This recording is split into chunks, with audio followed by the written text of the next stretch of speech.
Oh, itu saya kira hal biasa ya. Jadi memang dalam sebuah tim legal itu pasti ada mutasi, ada perubahan, perputaran, ya. Dan saya sudah pakai law firm dua, ya, dan juga banyak yang memberikan bantuan pro bono, maksudnya gratis ya, menawarkan bantuan. Jadi ya kadang-kadang kita ngurangin saja kuasa hukum yang memang sudah tidak perlu lagi ya.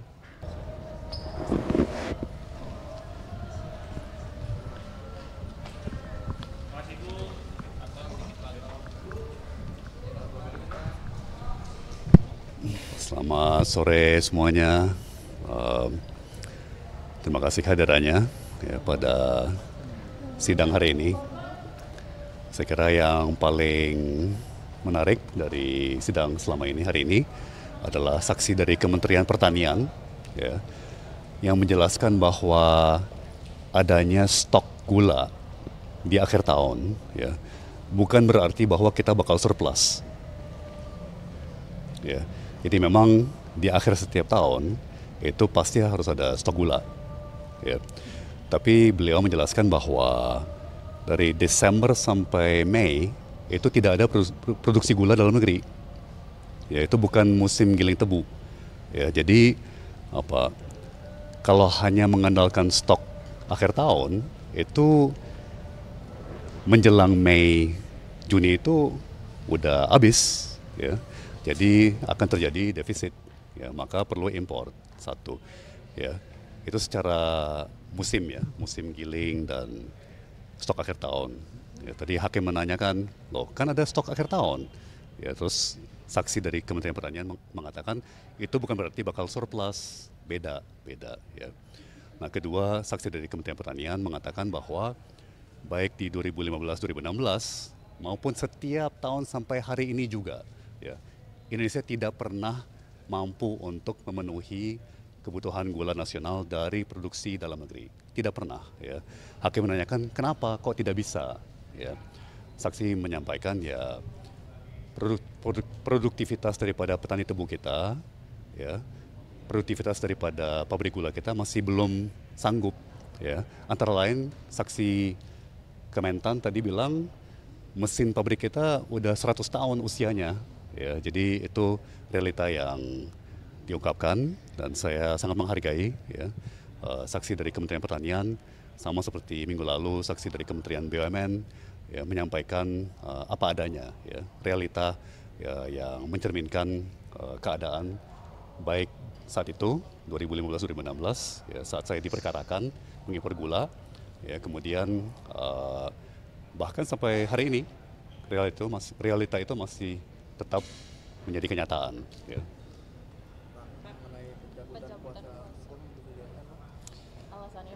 Oh, itu saya kira hal biasa ya. Jadi memang dalam sebuah tim legal itu pasti ada mutasi, ada perubahan, perputaran, ya. Dan saya sudah pakai law firm dua, ya, dan juga banyak yang memberikan bantuan pro bono, maksudnya gratis ya, menawarkan bantuan. Jadi ya kadang-kadang kita ngurangin saja kuasa hukum yang memang sudah tidak perlu lagi ya. Sih. Oke, gitu ya. Tadi Iya, Bu. Bapak mensandarkan tentang saksi yang menyatakan perundang-undangan yang dilakukan dari Iya. itu tidak sesuai dengan apa yang Bapak ketahui. Apakah hal ini saksi sendiri sudah mengetahui sejak awal atau belum? Betul. Jadi tadi jaksa penuntut, ya, seolah-olah menuduh bahwa dengan saya mengimpor gula di 2016, ya, saat musim giling tebu itu melanggar aturan, yaitu Permen Perindak nomor 527 yang diterbitkan 2004, ya. Ya, saya harus menyangkal tuduhan tersebut karena Permen Perindak peraturan tersebut sudah dicabut di akhir 2015.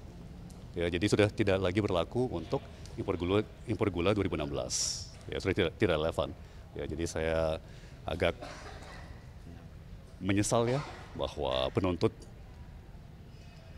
apa ya misleading ya, agak tidak tepat lah menuduh pelanggaran sebuah aturan yang sebetulnya sudah dicabut ya pada saat peristiwa yang dituduhkan itu terjadi. Ya. Pada persidangan hari ini tim JPU akan menghadirkan 8 orang saksi ya.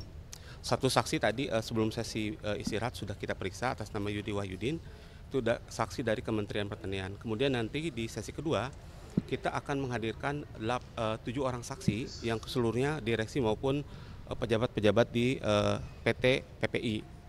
Nah nanti kita akan mendengarkan keterangan saksi ini terkait dengan pembuktian dakwaan kami. Di sesi pertama tadi berdasarkan keterangan saksi Yudi Wahyudi itu dari Kementerian Pertanian, kita mendapatkan fakta bahwa pertama ternyata musim giling di Indonesia itu sekitar bulan Mei sampai November. Kemudian musim produksinya itu di Juni sampai dengan November. Nah, sedangkan PI di 2015 yang diberikan dikeluarkan oleh semasa Menteri Tom Lembong itu di bulan Oktober. Sehingga berdasarkan Perindak 527 itu ada ketentuan yang disimpangi atau yang diabaikan, yaitu terkait tidak bolehnya melakukan importasi di masa puncak giling di Indonesia. Gitu. Kemudian nanti di sesi kedua kita akan mendengarkan keterangan 7 orang saksi, direksi, direktur keuangan dari PPI dan beberapa jajaran yang lain, yang pada intinya mereka akan menjelaskan terkait bahwa PT PPI ini di tahun 2015-2016 itu sebetulnya tidak memiliki kemampuan finansial. Nah, kemampuan finansial, posisi perusahaannya itu tidak dalam keadaan sehat, namun terdakwa Tom Lembong tetap memberikan penugasan untuk melakukan importasi gula kristal mentah. Dan dalam faktanya, dalam importasi gula kristal mentah ini pada akhirnya oleh PT PPI dikerjasamakan dengan 8 perusahaan swasta yang sebetulnya perusahaan itu merupakan perusahaan gula rafinasi yang menurut ketentuan tidak diperbolehkan untuk mengolah gula kristal mentah menjadi gula kristal putih yang kemudian dibeli kembali oleh PPI dalam rangka stabilisasi harga. Kemudian pada intinya persidangan kali ini kita menekankan bahwa dalam konteks stabilisasi harga dan pemenuhan stok gula berdasarkan Permendag 117 tahun 2015, mekanisme yang dibenarkan oleh undang-undang yaitu melakukan importasi melalui mekanisme importasi gula kristal putih atau GKP langsung yang dilakukan oleh BUMN tanpa melalui campur tangan pihak swasta seperti itu. Mungkin pada intinya seperti itu pokok dari persidangan kali ini. Ini kan berkaitan dengan ketidakmampuan PPI untuk melakukan impor dan dia membeli dari impor yang dilakukan oleh pihak swasta. Di sini ada margin kerugian seperti apa? Nah, nanti mungkin kita akan hadirkan beberapa saksi yang akan menjelaskan bahwa pada akhirnya PT PPI itu membeli di harga di atas harga HPP yang disyaratkan oleh ketentuan perundang-undangan dari pihak swasta. Nah, nanti itu akan menjadi komponen dari kerugian keuangan negara yang akan dihitung oleh BPKP. Gitu. Tapi kalau untuk sementara itu memang sekitar di kisaran 500 sekian miliar itu. Ya, seperti itu. Oke. Terima kasih. Mungkin cukup sekian. Ya. Katanya tadi saksi saya sempat mendengar itu bahwa sampai kapanpun Indonesia itu tidak pernah akan surplus gula. Kalau dilihat dari keterangan saksi konteksnya bahwa untuk per bulan itu di masa 2015-2016 itu ada surplus stok gula. Mungkin secara keseluruhan itu ada kekurangan. Tetapi yang kita soroti adalah terbitnya PI di bulan Oktober di 2015 pada saat posisi kita ada surplus dan musim giling itu pada saat puncak-puncaknya gitu. Terima kasih.